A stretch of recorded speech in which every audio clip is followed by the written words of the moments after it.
Yay! Well, hello everybody, and Merry Christmas. And if I am too quiet, that's because I'm trying not to talk too loud. But anyway, wanted to go over some things that I got under the tree for Christmas today, and to find out if there's anything cool things that you guys picked up. Some of the stuff I actually picked up at PAX U, I already showed off on the channel, and so I'll just go over those quick. First is No Thank You Evil, which is this is kind of like Cipher System for kids, and I'm a big fan of Cipher System, so I'm looking forward to playing this at some point. We'll put that right there. And then I got from Wet Ink Games. This is my first Wet Ink Games game that I've ever gotten. This is Hecking Good Doggos, so I'm kind of intrigued by this. That should be a lot of fun. Yay. And then the last thing I picked up for myself at PAX U was Raccoon Sky Pirates. And I've already read through the rulebook for this. It's not that long, and I want to play this sometime over break because it's insane, as the title would put out for you. And then some other things. I had backed Brindlewood Bay last year, and it showed up on Christmas Eve, which makes me happy. What makes me unhappy that it showed up damaged. The book ribbon, which I love book ribbons, was actually glued to the page when I pulled it off or tried to pry it off. It actually ripped up some of the words, so I have an email out to them to try to figure out how to fix that. That should be fun. And now let's go into some other things that I didn't pick up at PAX U that I didn't necessarily know I was going to get. For folks who might remember, a lot of Wizards of the Coast stuff got shoved down to like Ollie's, which is a discount like overstock store. And so when that got announced, I was like, let's go see what they have there because I'm not giving Wizards of the Coast any money at this point. But this was fun because I could pick up some stuff and not give any money. So I got Hank. So that was fun. Hey, King Eric. So I got Hank, and I didn't have to pay Watsy any money. Hank also comes with the bow energized, and I don't think that looks as good. He'll probably be appearing on my set at some point, which will be nice. And the reason why I got Hank is because they did not have Sheila, who I thought was the coolest character in the game. And then the other thing that I got from Ollie's was Warriors of Krynn. And that's a $100 game that I got for $8. So that's how much it was discounted. A lot of fun. And yeah, Eric, yeah, we're all feeling better, although my son's got a runny nose again, and my voice has not come back yet. So I couldn't sing Christmas carols last night, which annoyed me to no end. Making sure Hank sits up there. And then there's some things that I didn't necessarily know I was getting. One of my players and my wife conspired to pick me up the 4th edition Monster Manual. And this means I now have the 3 core books for 4E. And I'm just going back and collecting all the books. People can say bad things about 4E, but I just wanted the books. I do like the layout of the interior, or the Monster Manual is a little bit of a mess. Oh, and also Hank all the action figures came with a die, so Hank came with a D8. So that's fun. Then I'd given this to my daughter to pick up, and I actually saw it delivered, so I knew I was getting it, but I'm kind of excited to have it in hand. I got the Hyperborea box set, all 3. And one of the coolest things about Hyperborea is it's flat paper. It's flat paper. Flat paper is amazing. Everybody should use flat paper. This looks like a gorgeous book. Haven't really had a chance to look at it yet. I've read the PDFs because I've had the PDFs for a couple years. There's 2 book ribbons in at least the player's guide. That's fun. And there are indeed two book ribbons in the GM's guide. So I'm kind of excited for this, the referee's manual. But holy smokes, man, it's tight. But the artwork, it's so gorgeous. It's so nice. Hey, Jacob, how you doing? Is Ollie's only in the East? I don't know. But I do. It's fairly common around here, so that's where I got it from. And I just got that board game too. I'm using it for the Dragonlance adventure that I'll be running in the spring. Cool, Eric. I haven't even opened it yet. I hope it's worth it. The other cool thing that I got was the Hyperborea Atlas. This is really nicely done. So it puts a quadrant that the map is, and then it has just a little blown up map there. And it's fun because when you have islands, it's like, yeah, here's the quadrant you're in, and there's no land whatsoever. Let me see if I can find a better one. Yeah, there we go. Like southern quadrant of the main continent, and that's the main thing. Really nice maps, so it's pretty cool. Hyperborea also came with a nice bookmark, which it doesn't need because it has book ribbons. And I guess this is a supplement, an errata for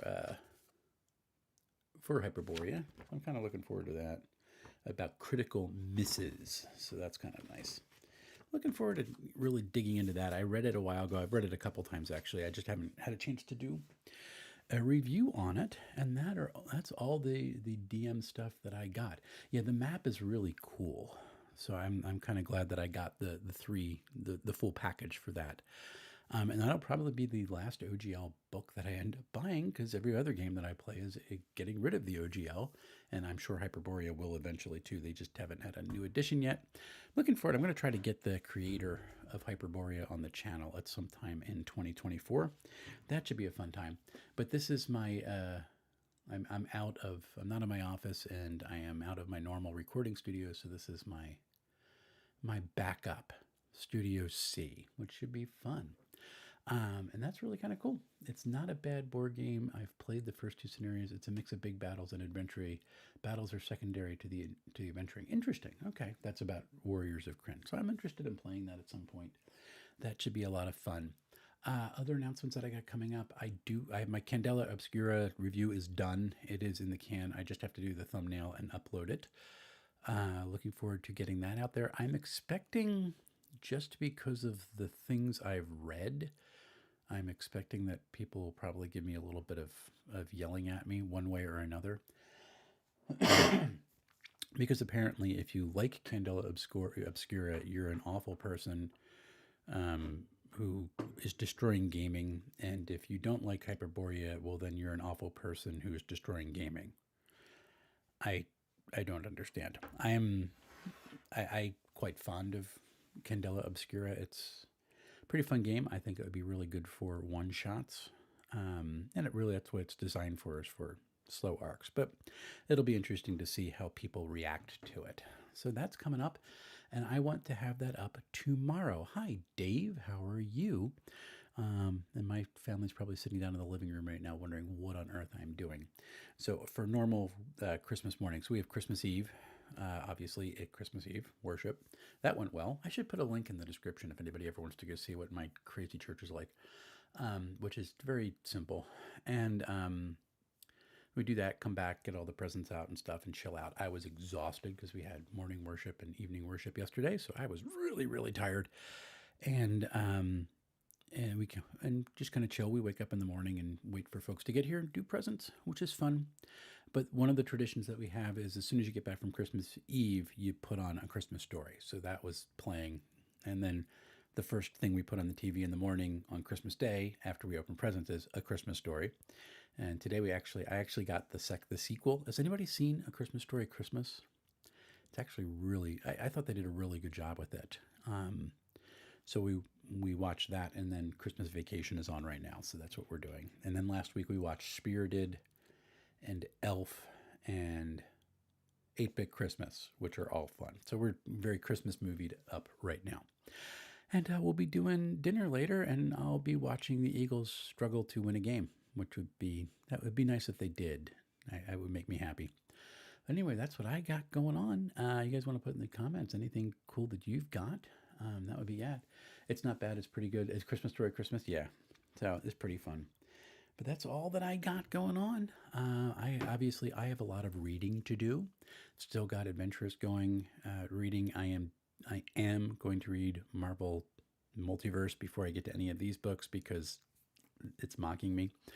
And then I'll get to this stuff. I will. I'm going to run Raccoon Sky Pirates, and then we'll see how that is, and maybe I'll give a little breakdown and a play review of that at some point, which would be fun.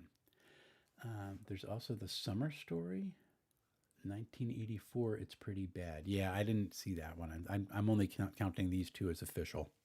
I actually went back and read the book that A Christmas Story is based off of, and it's amazing how much they captured. So like A Christmas Story, It's always bothered a lot of people that they're drinking wine in the morning, but the reason why it's there is because the way they described it is the dad would take the kids out at night and do some shopping, and the mom would decorate the whole house, and there would be a bottle of wine when they got back, and so that's why it's there. They kept it for that in the morning because they didn't do the Christmas in the morning. So that's kind of fun. The book is really cool if you want to go watch it. A couple things that I'm like, that didn't age well, but most of it's pretty good. Jacob has been relaxing in our world building, been relaxing in world building as a family, hoping to write up on it. Oh, that's awesome. Very good. Actually, you have a review coming up too, Jacob. I still need. Is it done? And I'll get it up on the website. But that's what I got going on, and not a really long stream. I just wanted to say hi and Merry Christmas to everybody. I hope you have a wonderful time with family and friends, and celebrating as you celebrate, and get back to normal world in the coming week or so, which should be good. And everybody have a wonderful and a happy new year. I'm looking forward to doing some more live streams and reviews coming up very soon. And I'm going to sign off now. You guys all have a wonderful, wonderful Christmas. Talk to you later.